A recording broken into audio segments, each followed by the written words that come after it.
would have thought by definition itself it's very difficult to quantify, except for, like I said, by saying that top grades will go to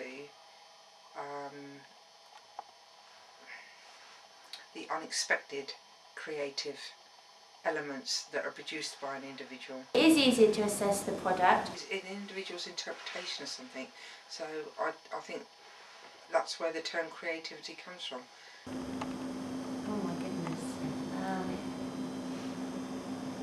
There are several, to my mind, competing,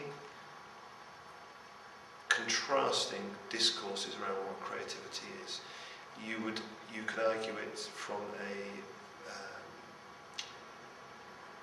almost like a left-wing or perhaps a holistic, humanistic stance, which sees it as perhaps problem-solving in its purest form. So you could see it as perhaps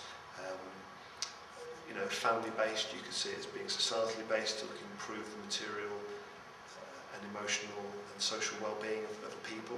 I still think that society restricts people to a certain degree. I was watching a programme the other day which is something like what used to be called Points of View on BBC, where they write in and the public viewers write in to comment on something they've seen. In this case it's to do with the news, and they were talking about the new introduction to the BBC News, and the two letters that were read out were criticising it hugely as a pointless mess.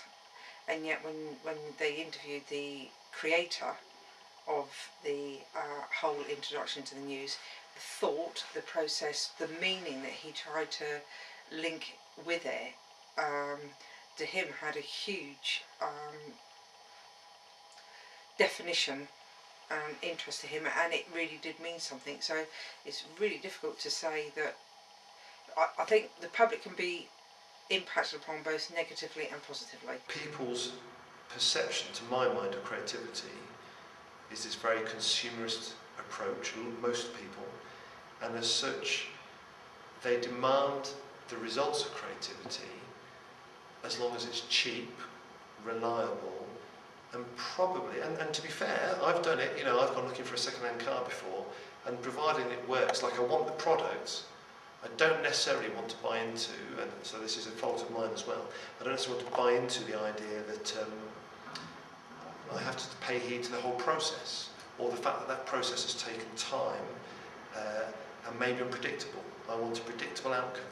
So maybe that's a telling sign of perhaps all of us, and even those of us who would regard ourselves as being educated and thoughtful, we have still bought into the consumerist model.